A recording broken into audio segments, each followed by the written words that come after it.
speech is adverb. So we studied verb and we are clear with verb. What is a verb? Any word which describes the action of a noun is called as a verb. But now, what do you understand by the word adverb? The word add only tells that there's some additional word given to the verb. For example, you're running. But if your friend has to describe the way you're running, how will she or he describe? Yes, either she will tell you're running fastly, or your friend will describe it as, oh, you're running too slow. Right? The words fast and slow becomes the adverb because they are modifying the verb here. How are they modifying? By describing how the action is taken place. So the definition for adverb is the words that affect the meaning of a verb. Right? It's affecting the meaning. Because when we heard that she is running, we were clear that okay, she is running. But now when somebody comes and tells she's running faster, it's changing the meaning because the speed of your running has changed. So that is how adverb changes. So here it is affecting the meaning of the verb. So now, what do you think a adverb can describe? Yes, adverb can describe about where the action is taken place and how much of action has happened, how has the action taken place, and how often, like how many times has the action taken place, and when, at which particular time the action has taken place. For example, I will eat. So what do you understand by I will eat? Yes, you're going to eat food. But if I add later, what do you understand? Yes, it tells that I'm telling about the timings. I will eat later. For example, the other word, he is always busy. So what do you understand by this?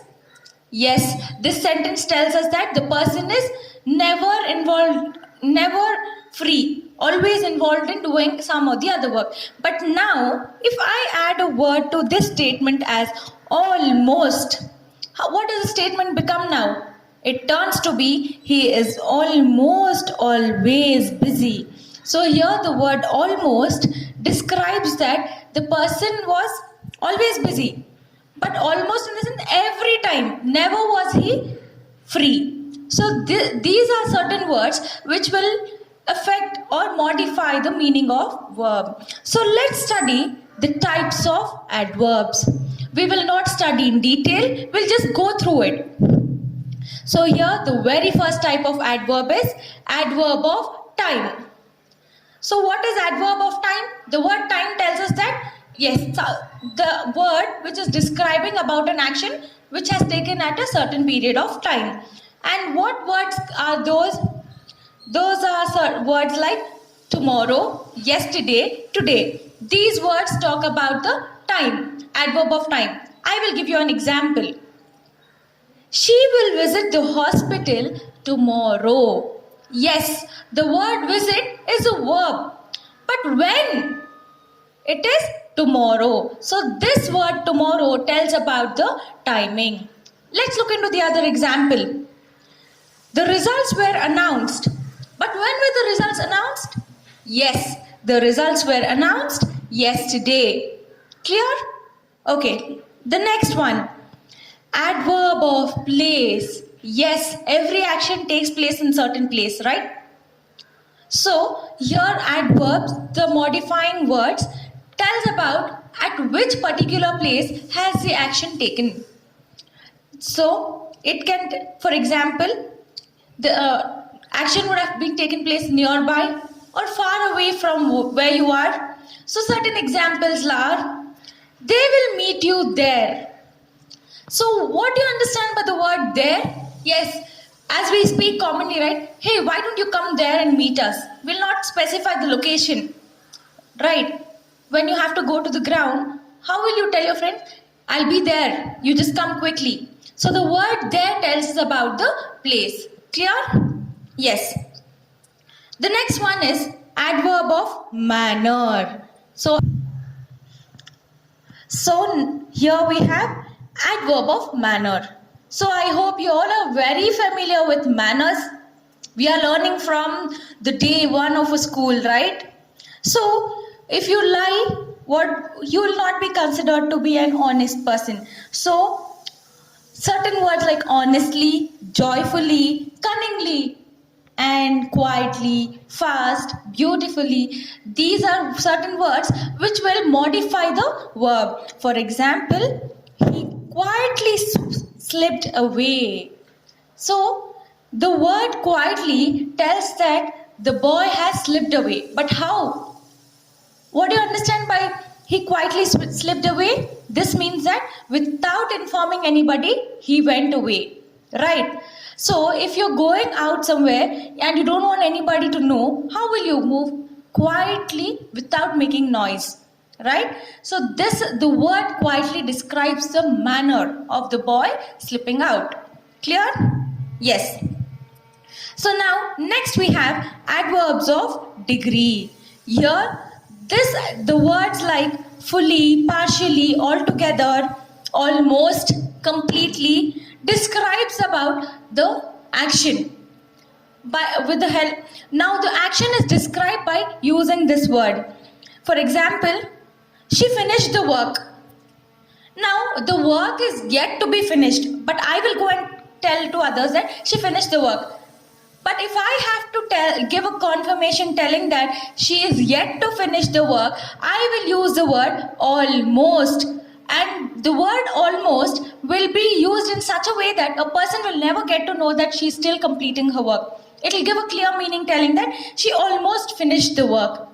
Right? Even you tell, right? When you're writing your homework, how do you tell?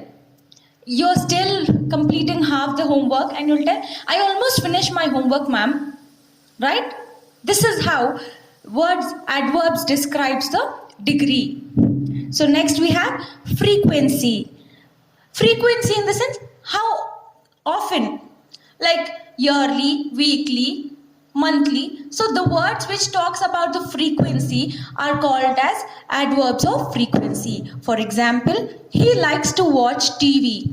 But when? He likes to watch TV every day. And now, next example, they meet every week. So they meet every week in the sense the word every specifies that they meet on without missing any week. So this frequencies at certain intervals of time, right? So the weekly intervals becomes the frequency of their meet. Clear? Now we have adverbs of comment. So now IPL season, how do you express when there is a loss of your favorite team? How do you tell? Oh God, no, this is not the way. You'll tell, unfortunately, they didn't win. So the word unfortunately becomes your comment for the statement. Right? So words like unfortunately, luckily, happily, etc. describes the adverbs of comment. So if you have won by chance, how will you tell? Luckily, I won this competition, right? So here let's see an example. Luckily, the dog did not bite the children. So that was an escape. So they are lucky that they could escape the dog's bite. Clear? Now, we have adverbs of conjunction. So we will be learning the next part of speech, conjunction. And over there, you'll get to know about the clear information of conjunction. So here, just a brief note. Conjunctions are words which will join two statements. Words such as however, consequently, moreover, conversely, etc. So example will be like, however you look at it, it's still a mess. So the word however describes about the verb. Look is a verb, right? So here, however you look at it, it's still a mess. There are two statements here. You look at it, it's still a mess. If you have to join two statements, you will have to use the conjunction as however. So let's learn about conjunction once we finish the types of adverbs. Then the last type of adverb is adverbs of confirmation and negation. So now How will you just confirm somebody, or when you're talking, when you have to give a confirmation to your friend's statement, how will you tell? Yes, absolutely, that's the right answer. Then definitely I'll come with you. Surely I will do it. And then if you have to confirm about never missing a thing, how will you tell? Never will I forget to get your things back. Right? So example, he never leaves his house. So here the word never explains about that he's very sticky to his house. He'll never come out of his house except for the important works.